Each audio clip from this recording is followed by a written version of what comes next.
Hello everybody, welcome back, or welcome if it's your first time to this channel. Please consider subscribing. One of the questions that has come up 2 or 3 times recently is about combining different techniques for engraving on the glass. Things like sandblasting with rotary engraving. Now I can't do sandblasting. I can't do sandblasting with rotary engraving. I don't have the equipment and I don't have the skills. But what I do use is acid etching, and I combine acid etching with rotary engraving, and that's what I'm going to look at today.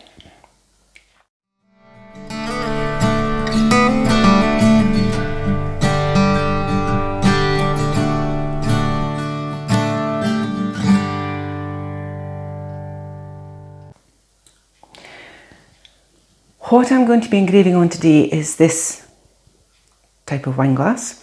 This one's particularly useful for this technique because this part of the glass, it curves this way, but it has very little curve that way.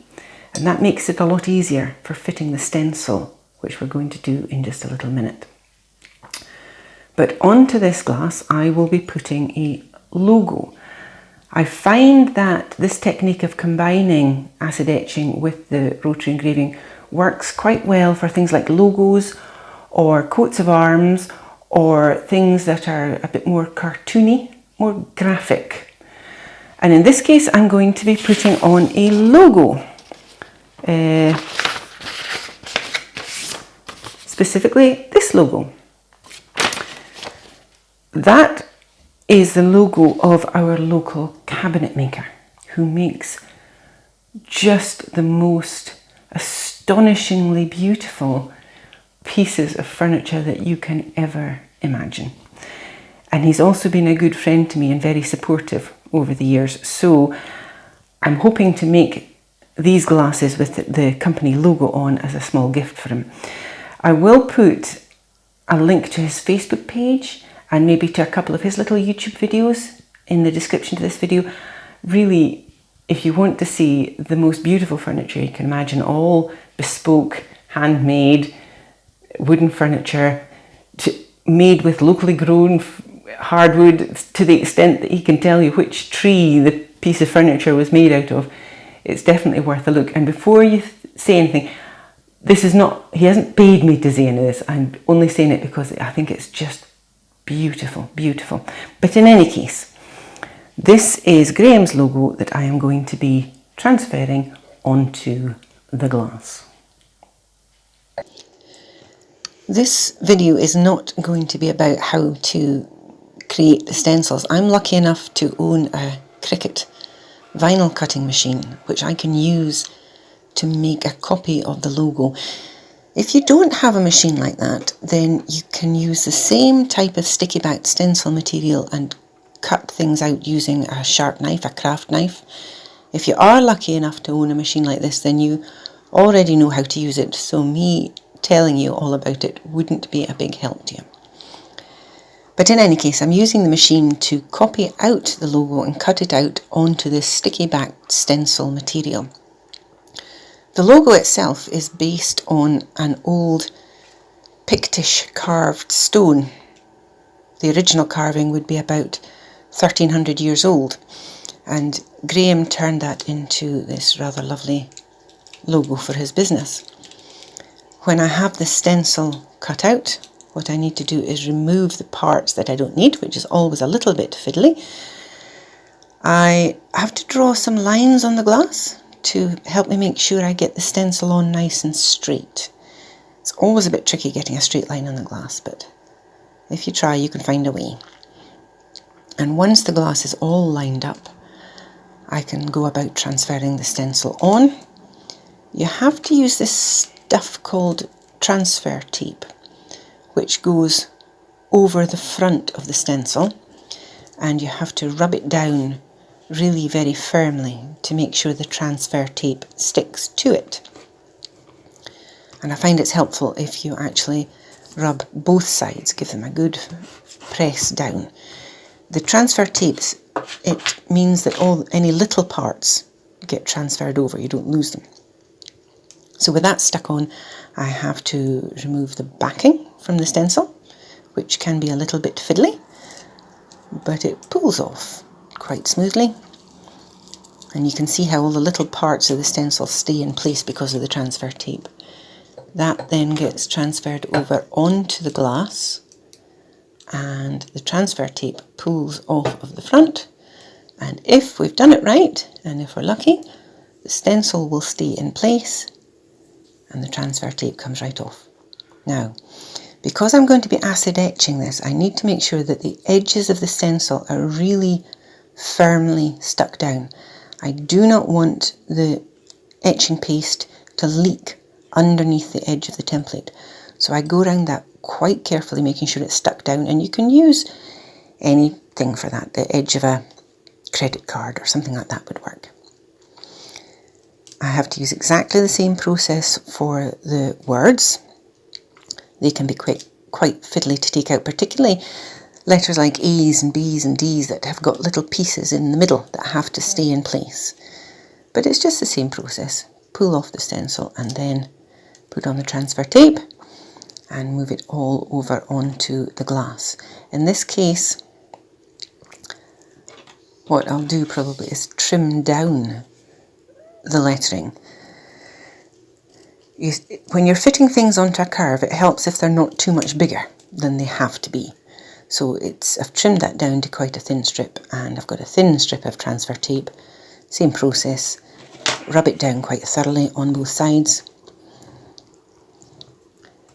And then once I've got that done, which I seem to manage to do off camera, sorry about that. Once I've got that done, I can peel off the backing and transfer it onto the glass using the lines I put on there to make sure I get it straight. Looking at the logo, the horse's rear hoof is lined up with the top of the L, so I'm being very careful to make sure I get that lined up as I fit the lettering there. I pull off the transfer tape, and again I'll need to go around the edges and make sure they're all very thoroughly stuck down. Now the paste I'm going to use for the etching is this one called Armour Etch. The two ones that seem to be most readily available are Armour Etch and Etch All, but there are others and they all do the same job. I just got this one online, and it's a really thick paste which I apply with using just a brush and dabbing it onto the surface, not brushing across, but just dabbing it on. Now obviously this is an acid paste. You don't want to get it onto your skin, and definitely not into your eyes. So if you're going to use this stuff, follow the manufacturer's safety guidelines, and one of the things it says is always to work near water. So if you do get any on your skin, you can wash it off straight away. But it doesn't, because it's so thick, it doesn't splash around or anything like that. So it's quite easy to work with. But it's just a dab all the time. And I put it on quite thickly.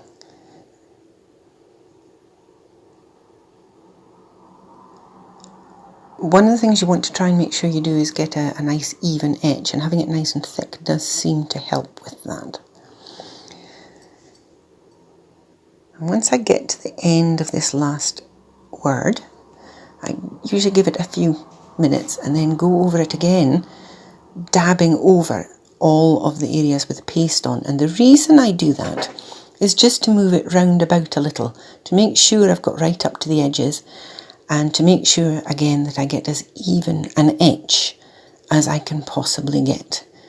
And I'm not really adding any more at this point, just moving around what's there to make sure everything's properly covered. And repeat that for the words as well. I think the instructions say to leave it for 5 minutes to etch. I tend to leave it a little bit longer than that. And then this is just a piece of plastic that I can use to help me scrape off the paste, which I put back in the jar so that I can use it again. It's really quite economic. You can save most of it and use it again, and you can use it multiple times. It does mean it gets a little bit thicker over time, but you can dilute it if you want to a little bit with some water, but it is better to be nice and thick.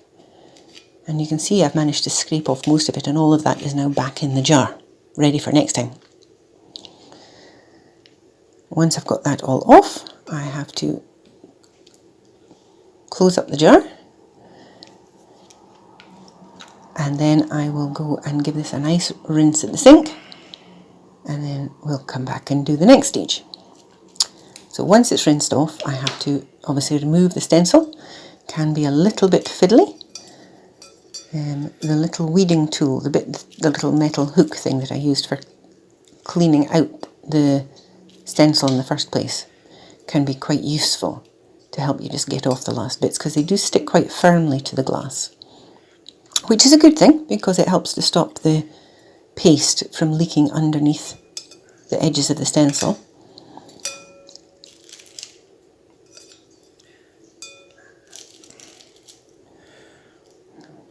Last little bits to come off.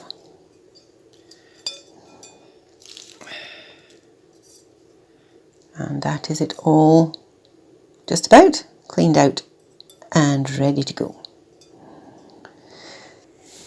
Now I've decided that what I'm going to do is go round the edges of the logo just to highlight them and make them stand out a bit more.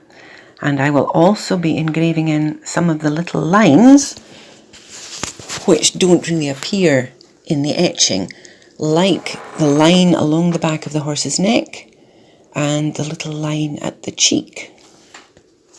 I'm using a pencil to mark in some of the places where I want to put the additional engraving. Once your glass is engraved or etched and has a little texture on it, you can use a pencil to mark on it, and that actually works a little bit better sometimes than trying to use a pen. I have picked out a small spherical diamond bar for this job, and I have the water dripper going, so I'm keeping it nice and wet to protect the glass, which to be fair isn't particularly thick, so I don't want to subject it to a lot of heat, and also to protect the bar to make it last a little bit longer. And all that's really needed at this stage is a nice steady hand to go round the edge of the logo. I'm cutting deeply enough to make it stand out, but as I say, the glass isn't particularly thick, so I don't want to go terribly deeply.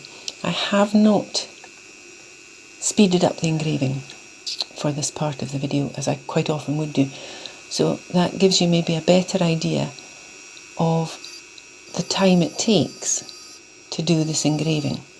I'm being fairly precise, trying to stick right to the edges of the etched area. And there's some interesting curves to try and get round, but we're working away. Graham had a graphic designer called Fiona Hill work from his drawings to produce this logo for him. So if by some remote chance she ever happens to be watching the video, I do hope she doesn't think I've messed up her logo too much.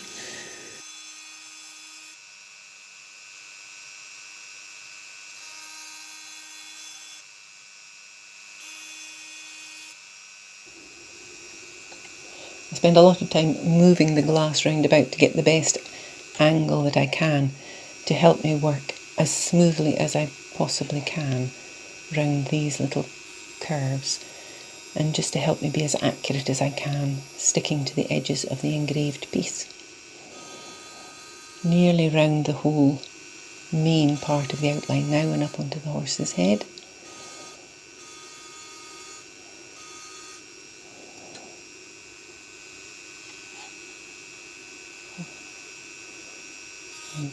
Some of the extra lines round his ear that didn't come out in the stencil.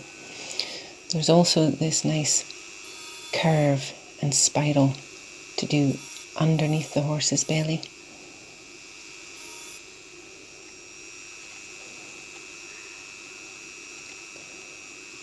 and then move on to doing the other bits that need to be done around the tail in particular.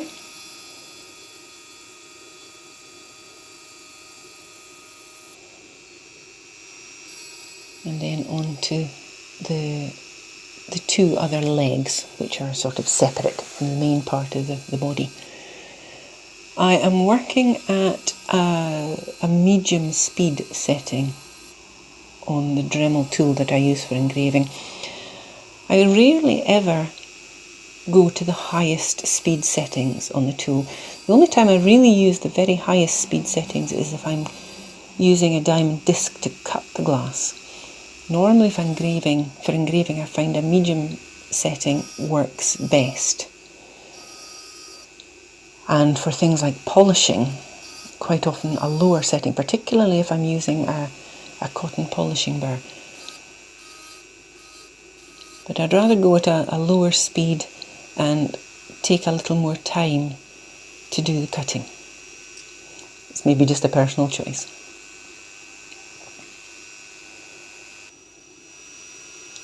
Now I have to finish off this little line for the horse's mane, and I've moved, for the very ends of this line, I've moved to a rat's tail burr because the ends are fairly pointy. And also for the little line around the horse's cheek, the finer rat's tail burr works a little bit better for that bit of it.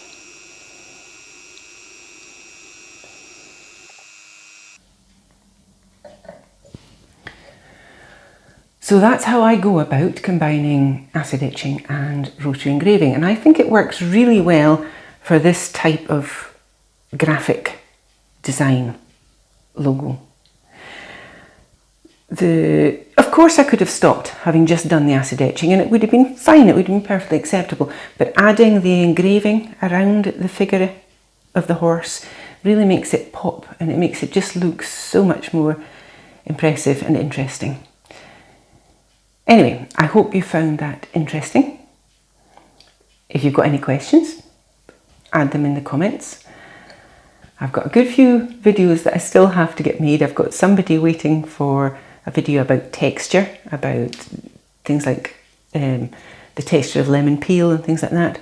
So I will try and get them done, but it's just got to fit in with a lot of other things that are happening just now. Anyway, as I say, I hope you enjoyed it and that you'll come back and see the next videos. Thank you.